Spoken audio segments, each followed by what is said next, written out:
Setting up your overlays in Go Fast is quick, and once you know your way around it, you can build a layout that's completely yours. Here's how you set it up from scratch, and I'll walk you through every setting along the way. First, head to go-fast.gg and download the app directly from the website. Once you're through the configuration widget, there are two ways to open your overlays. Straight from the dashboard or by opening the Race Engineer and picking overlays directly on the sidebar. Either one gets you in the same place, and from here we can start choosing our presets. So you basically have two ways to get started. Preset gets you racing in one click, and it's great if you just want a solid layout straight away. But the real power is actually building your own, so that's the path we'll take. So by the end of this video, you'll know how to shape your own presets. So everything starts in the Widget tabs. Here is every overlay available, split into two groups. One is the driving widgets, which are the tools that actually make you faster, like input telemetry, brake indicator, line comparison, and so on. Then we got the general widgets, which are your race layout essentials like standings, radar, fuel calculator that get all the information of your racing. Toggling one is just a click, switch on what you actually want on the screen, leave the rest off, and your layout stays clean. And now, the good part. Each widget can be set up how you like. Let's take for example the input telemetry. You can toggle whichever value you want to be displayed and whether you want comparison to be enabled or not.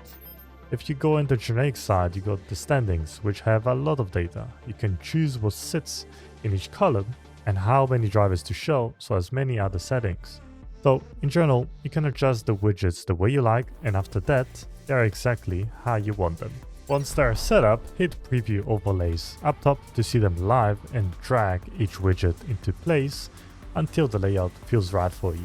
Then if we go in all the further settings you got with the overlays, if you stream for example, you got the setup cover, which is worth knowing. It drops a branded image over your garage screen so your setup stays private on stream. Pick one of our templates or upload your own pictures.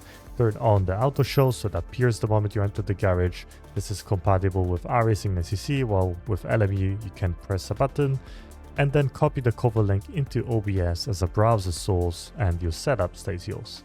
The next tab actually gets your overlays out of the app or everywhere else. So you can turn on the web server and you can open them in a browser, on a second screen, or as an OBS source.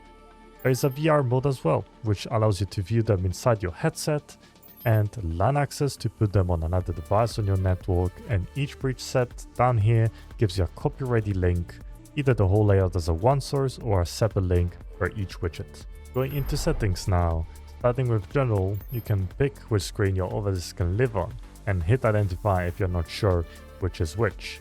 You can have them launch automatically whenever the app opens or hide themselves when you're not driving, so menus and replays stays clean. And there is a graph frame that also allows you to ease the GPU load. And we got a colorblind palette and a master transparency control to change every overlay from one place. Then we got audio cues, which give you sound as well as visuals. The brake indicator counts you down with beeps as your braking point approaches, then a distinct tone the moment you reach it. The radar sounds actually give you a sound when a car is in your blind spot. Pick your output device, choose a tone you like, preview it, set the volume. Perfect for keeping your eyes up and still catching the cue. Last, you got shortcuts so you can control everything without leaving the car. Show or hide every overlay with Ctrl-Shift-H, jump into edit mode with Ctrl-Shift-E to move and resize anything on the fly, then press again to lock it, and if you're in VR, there are binds to adjust overlays inside your headset and to recenter the whole layout. If it drifts, every one of these can be rebound to whatever suits your wheel or keyboard. And then when you're happy, hit launch overlays and they will start taking live data, and that's your layout live. And that's it. Set your overlay up once, tune your settings, find your shortcuts, and you've got layout that's fully yours. The download link is in the description, and now it's time to drive.